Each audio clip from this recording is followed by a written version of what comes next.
Hello students, welcome back to my YouTube channel Standman. और आपका chapter चल रहा है इलेक्ट्रोस्टैटिक वैद्युस्थितिकी, जिसमें आपका यूनिट फर्स्ट का अभी चैप्टर फर्स्ट ही चल रहा है। इसकी मैंने आपको 3 वीडियो ऑलरेडी प्रोवाइड करा चुका हूँ। टोटल आपके 6 चैप्टर्स हैं, 6 आपके कंप्लीट कराऊंगा। पेपर फर्स्ट भी आपका चल रहा है, बट आपको पेपर सेकंड पहले मैं आपको कंप्लीट करा रहा हूँ। ठीक है, तो फिजिक्स सेकंड ईयर है आपकी, और बाकी तो सेमेस्टर हो चुका है, तो उसका भी आपको सिलेबस मिल जाएगा सेमेस्टर वाइज का ही। बट आपको फिजिक्स सेकंड ईयर की फिलहाल में फिजिक्स आपको कंप्लीट कराने वाला हूँ। मैथ्स केमिस्ट्री आपकी चल रही है, जिसमें मैंने आपको सब टोटल कंप्लीट करा दिया है। बट आज जो मैं आपको डिस्कस करने वाला हूँ वो वैद्य द्विध्रुव या वैद्य द्विध्रुव आघूर्ण।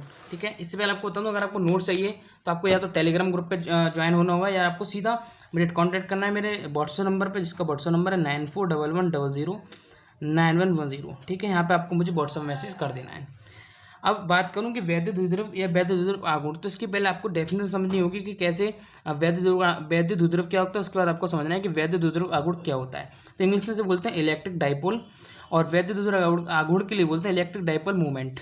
ठीक है, उसके बाद एक चीज़ आपको समझनी है कि इलेक्ट्रिक डाइपोल एक ऐसा अरेंजमेंट होता है जिसमें इक्वल परिणाम, कि उसके जो परिणाम है वो सेम रहेंगे बट डिफरेंट नेचर के। तो इलेक्ट्रिक चार्ज एक दूसरे कितने सूक्ष्म दूरी पर प्लेस्ड होते हैं, तो उसका जो परिणाम है वो आपको क्या आएगा, इक्वल आएगा। लेकिन जो दोनों प्लेस्ड होते हैं वो आपके क्या अलग अलग होते हैं। जैसे कि आपको मैं एक एग्जाम्पल के थ्रू समझाना चाहूँ। ठीक है, अब आपके एक एग्जाम्पल तो समझाता हूँ कि मान लीजिए कोई भी अगर एक HCl आपने एक कोई भी एलिमेंट ले लिया, ठीक है, कंपाउंड ले लिया, जिसमें आपको H+Cl- बनेगा। बैलेंस ही तो इनकी सेम ही सेम है, एक की +1 है, एक की -1 है। ठीक है, तो उसको हम बोल सकते हैं बैलेंस ही सेम है, क्योंकि 1 में नेगेटिव चार्ज है, पॉजिटिव चार्ज है, वो अलग बात है। तो यहाँ से इनकी जो नेचर है वो अलग अलग कैसे है कि ये पॉजिटिव चार्ज है, नेगेटिव चार्ज में, तो उनकी जो अरेंजमेंट होगा वो आपका अलग होगा। जैसे इलेक्ट्रिक चार्ज एक दूसरे के आते हैं सूक्ष्म दूरी पर प्लेस्ड होते हैं। ठीक है, तो डाइपोल एक ऐसा अरेंजमेंट होता है जिसके इक्वल परिणाम बट डिफरेंट नेचर के होते हैं। जैसे HCl हो गया, H+F- होता है, H2 H+O- होता है, NH3 N+S3 होता है, ETC होते हैं। अब समझेंगे वैद्युत द्विध्रुव आघूर्ण क्या होता है कि इलेक्ट्रिक डाइपोल मतलब वैद्युत द्विध्रुव में दोनों आवेशों में से किसी एक चार्ज के परिमाण व दोनों आवेशों के बीच की अति सूक्ष्म दूरी के, तो एक का परिमाण, ठीक है, एक आवेश का परमाणु में दोनों की अतिसूक्ष्म दूरी के प्रोडक्ट में होता है गुणनफल को। तो दोनों, एक तो हमने एक चार्ज का हमने क्या ले लिया परिमाण, और उन दोनों आवेशों के बीच की दूरी के गुणनफल को इलेक्ट्रिक डाइपोल मूवमेंट कहते हैं। जैसे कि मैंने 2 आवेश ले लिए, क्यू नॉट ले लिए। ठीक है, इन दोनों का गुणनफल जो होगा उसकी जो सूक्ष्म दूरी होगी कितनी, 12 ले ली मैंने। तो मान लीजिए कोई मैंने एक आवेश ले लिया, उसकी सूक्ष्म दूरी कितनी ले ली, 12 ले ली, तो आपका क्यू हो जाएगा Q × 12। इसे बोलेंगे आप इलेक्ट्रिक डाइपोल मूवमेंट। ठीक है, तो समझते हैं कैसे। हमने क्या किया, A और B 2 पॉइंट ले लिए, एक पॉइंट -Q, दूसरा हमने +Q चार्ज से ले लिया। ये एक सदिश राशि आपको सबसे ज़्यादा पूछा जाता है बहुविकल्पी प्रश्न में। तो माना AB वैद्युत द्विध्रुव है जो -Q +Q चार्ज से मिलकर बनाए। तो जो द्विध्रुव आमा एक -Q चार्ज लिए, दूसरा ने +Q चार्ज लिए, दोनों से मिलकर बनाए। जो -Q + चार्ज मिलकर बनाए जिसके बीच की अति सूक्ष्म दूरी 12 है, तो उसके बीच की हमने अति सूक्ष्म दूरी ले ली 12। देन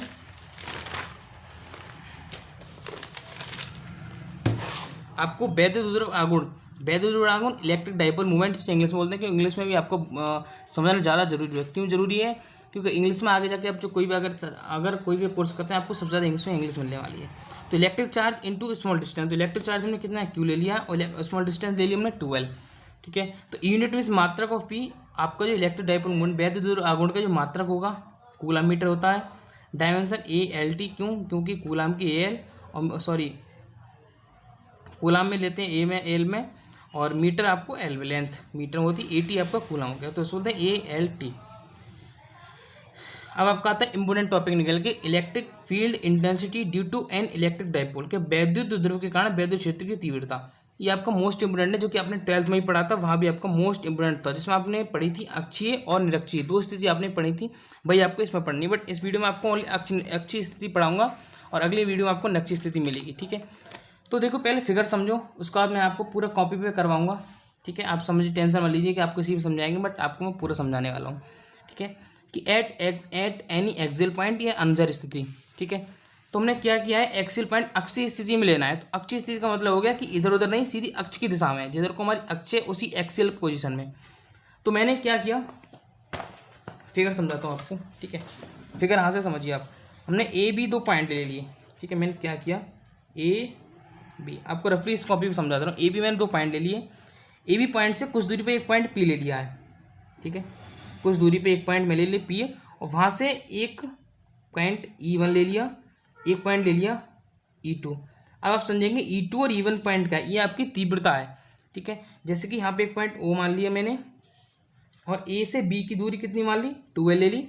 एक पे पॉइंट चार्ज मैंने -Q, इस पे +Q, ए पे -Q, एक दूसरे +Q ले लिया, ठीक है। और O से R तक, P की तक की दूरी r ले ली, ठीक है। इससे दूरी r, ए बी से दूरी 12 ले ली, और ये आपका E1 -Q +Q चार्ज हो गया। यहाँ पे आपकी वैद्युत क्षेत्र की तीव्रता E2 है, और यहाँ पर आपकी E1 है। कैसे, समझिए। ए भी एक इलेक्ट्रिक डाइपोल है, तो वैद्युत दूरी आपको ना भी समझाएगा क्या कि -Q +Q 2 चार्जों के बीच की अत्यंत दूरी, तो चार्जों के बीच की अत्यंत दूरी कितनी है, 12 है। और इसकी चार्जों की अत्यंत दूरी को क्या बोलते हैं, वैद्युत दूरी बोलते हैं। जो किसी मीडियम में रखे 12 सूक्ष्म दूरी पर रखे -Q +Q चार्ज से मिलकर बनाए, तो आपका किससे, -Q +Q से बनाए। अब मैं अच्छी स्थिति में इसकी वैद्युत क्षेत्र की तीव्रता ज्ञात करनी है, कैसे, समझिए आपको।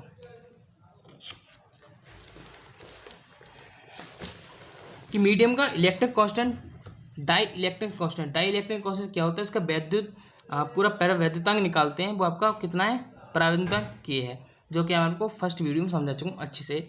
तो इलेक्ट्रिक डाइपोल के मध्य बिंदु O से, तो इलेक्ट्रिक डाइपोल का मध्य बिंदु क्या है, ये वैद्युत दूरी के मध्य बिंदु O से r डिस्टेंस पर एक्सियल पोजीशन में एक पॉइंट P स्थित है। तो हमने एक पॉइंट क्या है, यहाँ पे देखिए P स्थित कर लिया एक्सियल पॉइंट में। P क्यों किया है, क्योंकि उसमें बोला है कि सबसे एक्सियल पोजीशन आपको फाइंड करना है। तो एक्सियल पोजीशन मतलब अक्ष की दिशा में, अक्ष की दिशा कौन सी है, P दिशा में, जिस पर इलेक्ट्रिक फील्ड इंटेंसिटी है। अब वैद्युत क्षेत्र की तीव्रता कैलकुलेट करनी है, तो वैद्युत क्षेत्र की तीव्रता वहाँ पे क्या है, कैलकुलेट करनी है। तो distance of +Q charge from P, अब समझिए कैसे आपको फाइंड करना है। आपको +Q की डिस्टेंस फाइंड करनी है, तो +Q डिस्टेंस फाइंड करेंगे, तो +Q की डिस्टेंस O से B तक की दूरी कितनी है, O से B तक की दूरी बराबर L। क्यों हो जाएगी L, क्योंकि पूरी 12 है, और O से B तक की निकालेंगे तो L बैठेगी, और P तक की निकालेंगे तो इसमें से एक R माइनस हो जाएगा, तो हमें निकलेगी L - R, ठीक है। R + R - L, कैसे कि अगर पूरे R में से हम फुल R में से एक L दूरी घटा देंगे, तो +Q से P तक की दूरी में निकल आएगी, ठीक है। तो कितना आएगा, R - L। -Q की फाइंड करनी है, तो पूरा तो ये आ गया, ठीक है। -Q से P तक के पॉइंट तक की लेंगे, तो हाफ R आ गया, देखिए पूरा R ये वाला आ जाएगा, ठीक है। पूरी R आ गई दूरी, और आधा L आएगा, क्योंकि हमें यहाँ तक तो O तक तो हमारा R ही है, O से आगे तक का -Q लेना है। तो यहाँ पे कितना हो जाएगा, R + L, कितना हो जाएगा, R + L, दूसरा हो जाएगा R - L। अब समझिए कैसे, तो डिस्टेंस ऑफ +Q चार्ज की कितनी आ गई, डिस्टेंस +Q चार्ज की P से R - L आ गई, और -Q चार्ज की आ गई भाई R + L। क्लियर है। उसके बाद आपको पता है कि इलेक्ट्रिक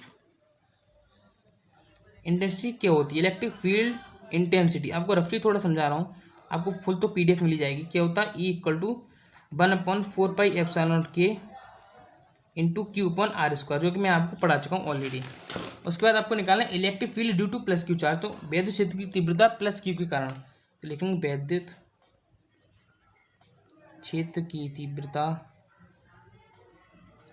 +Q चार्ज के कारण, ठीक है। +Q चार्ज के कारण आपको फाइंड करनी है, कैसे, देखो थोड़ा रफली मैं लिख रहा हूँ। तो E1 आप समझ जाइए, E1 =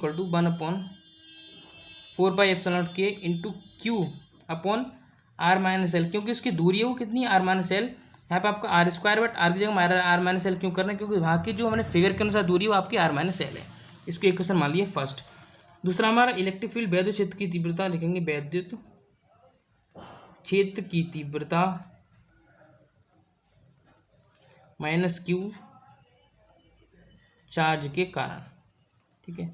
-Q चार्ज के कारण कितनी निकल के आएगी, E2 = 1/4πε0K, क्या आपका परावैद्युतांक के Q/R + L का होल स्क्वायर, 21 आपने ले ली 2। क्लियर।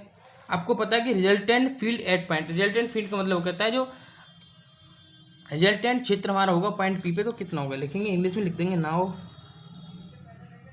ये हमारा रिजल्टेंट क्षेत्र जो निकलेगा किसका, E का, वो कितना निकलेगा।